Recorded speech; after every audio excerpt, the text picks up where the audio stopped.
नमस्कार। राजा नरेंद्र एक युवा राजा थे। उनके राज्य का विस्तार बड़ी तेजी से हो रहा था, लेकिन उन्हें एक अजीब समस्या का सामना करना पड़ रहा था। एक बहुत ही सुंदर स्त्री, बला की खूबसूरत, लेकिन वो सम्मोहन में बड़ी कुशल थी। उसने न सिर्फ इस राज्य बल्कि कई राज्यों में अपना जादू चला रखा था। सम्मोहित करके वो लोगों से कुछ भी काम करवाती थी।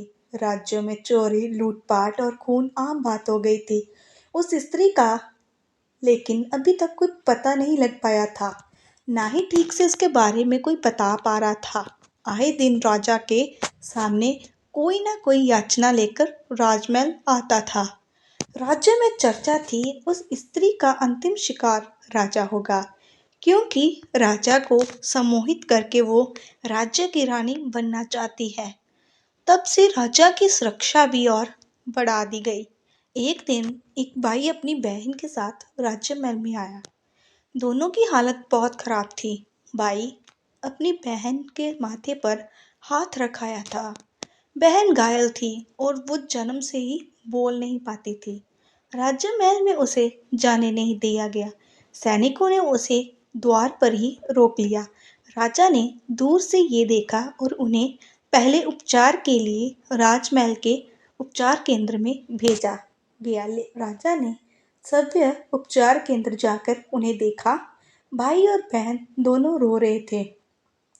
रोता हुआ भाई बोला कि मैंने बड़ी मुश्किल से इसके विवाह के लिए स्वर्ण आभूषण बनाए थे, लेकिन वो सम्मोहिनी हमें सम्मोहित करके सारे आभूषण लेकर चली गई। मेरी बहन मुझसे ज्यादा सतर्क थी। इसने उसकी आंखों में नहीं देखा, इसलिए जब वो आभूषण छीन रही थी तब इन दोनों में छीना चपटी हुई और इसकी ये हालत हो गई। राजा ने उस लड़की की ओर देखा। मायूस सी लड़की सहमी सी बैठी थी। राजा ने उससे पूछा कि क्यों तुम उसे ठीक से देखा है? उसे पकड़ने में हमारा सहयोग कर सकती हो? उसका भाई बोला, सरकार, यह जन्म से ही गूंगी है, बोल नहीं सकती। राजा ने उससे पूछा, क्या नाम है तुम्हारा, तुम्हारी बहन का?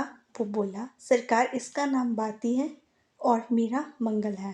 राजा उस समय वहां से चला गया, लेकिन उस मासूम लड़की का चेहरा और रोना उसकी आंखों में घूमता रहा। सांझ को राजा फिर उपचार केंद्र गया। वो लड़की और उसका भाई जाने की तैयारी में थे। राजा ने उन्हें जाते देख बोला कि कहाँ जा रहे हैं? राजा अब उस लड़की बाती की आंखों में ही देख रहा था। बिल्कुल निर्दोष उसकी आंखें राजा के हृदय को चीर रही थी। राजा ने उनसे कहा कि आप दोनों राज्य महल के मेहमान बनकर यहीं रहेंगे। राजा की आंखें उस लड़की से हटी नहीं रही थी। रात्रि में उसे नींद नहीं आई। रात्रि में ही राजा ने विचार कर लिया कि उसे क्या करना है। सुबह राजा शीघ्र ही उठ गया। उसे बस बाती को देखना था। वो उसे कक्ष में गया। बाती ने राजा को देखकर पहले खुद को संभाला। राजा बाती के पास आया, कहा कि तुम मेरी रानी बनोगी? क्यों है, क्या है तुम में जो मुझे सोने नहीं दे रहा? बाती की बड़ी बड़ी आंखें अब राजा की आंखों में देखने लगी। राजा को जैसे दुनिया मिल गई। राजा ने बाती को जोर से पकड़ लिया और अपने सीने से लगा लिया। उसका भाई कक्ष में आया और उसने राजा को बहन के साथ ऐसी दशा में देखा। कहा, महाराज, आप ये क्या कर रहे हैं? राजा ने बोला, अब ये हमारी रानी बनेगी। बाती ने शर्म से आंखें झुका ली। राजा ने अपने मंत्रीगण को कहा कि कल ही उनका विवाह होगा, प्रबंध किया जाए। राजा ने महामंत्री को खबर खुशी के साथ थोड़ी संकोची भी लगी। तभी अचानक द्वार पर एक लड़की बहुत रो रही थी। महामंत्री वहां गए, तब उन्हें पता चला कि वो लड़की भी बोल नहीं सकती। वो इशारों में कुछ समझाना चाह रही थी। थोड़ी देर बाद समझ आया कि उसका भाई सम्मोहिनी के वश में है, ऐसा ये कहना चाह रही है। महामंत्री को अब शक होने लगा। उसे पता चल गया था कि ये उसकी असली बहन है और राजा की अब उस सम्मोहिनी के वश में है। राजा एक पल के लिए भी उसका हाथ वो छोड़ नहीं पा रहा था। सम्मोहिनी भी राजा को इस हालत में देख बहुत खुश हो रही थी। वो सोच रही थी, ये राजा तो अब मेरे लिए मरने को भी तैयार हो जाएगा। बस मुझे इसे इसी तरह सम्मोहित करके रखना होगा। महामंत्री को लग गया कि राजा को अब इस स्त्री के चंगुल से छुड़ाना होगा। वो राजा के पास गया और कहा कि राजा, कल आपका विवाह है और विवाह के पूर्व कुछ रस्में और शगुन होते हैं। इसलिए विवाह के पूर्व आप ऐसे रानी के हाथ साथ एकांत में नहीं रख सकते। उस स्त्री ने महामंत्री की ओर देखा, लेकिन वो आंखें नीचे करके ही रहे। उन्हें पता था कि अगर एक बार उनकी आंखों में उसने देख लिया तो वो भी उसके वश में आ जाएंगे। राजा नहीं माना। फिर महामंत्री ने कहा कि ये सब मैं आगे आपके विवाह के सफल होने के लिए ही है और फिर एक रात्रि के बाद है। उसके बाद पूरा जीवन पड़ा है। राजा अब मान गया, जाने को तैयार हो गया। सम्मोहनी की विवशता थी कि वो कुछ बोल नहीं सकती थी, इसलिए कुछ बोल नहीं पाई और राजा वहां से चला गया। महामंत्री राजा को उनके कक्ष में ले गए।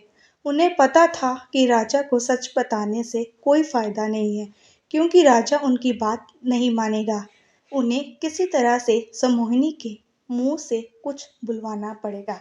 इसलिए उन्होंने कहा कि राजा, अब से मंडप तक रानी आपको देख नहीं सकती, नहीं तो बड़ा अनर्थ होगा। इसलिए मैंने निर्णय लिया है कि हमें रानी की आंखों में काला कपड़ा बांधना होगा।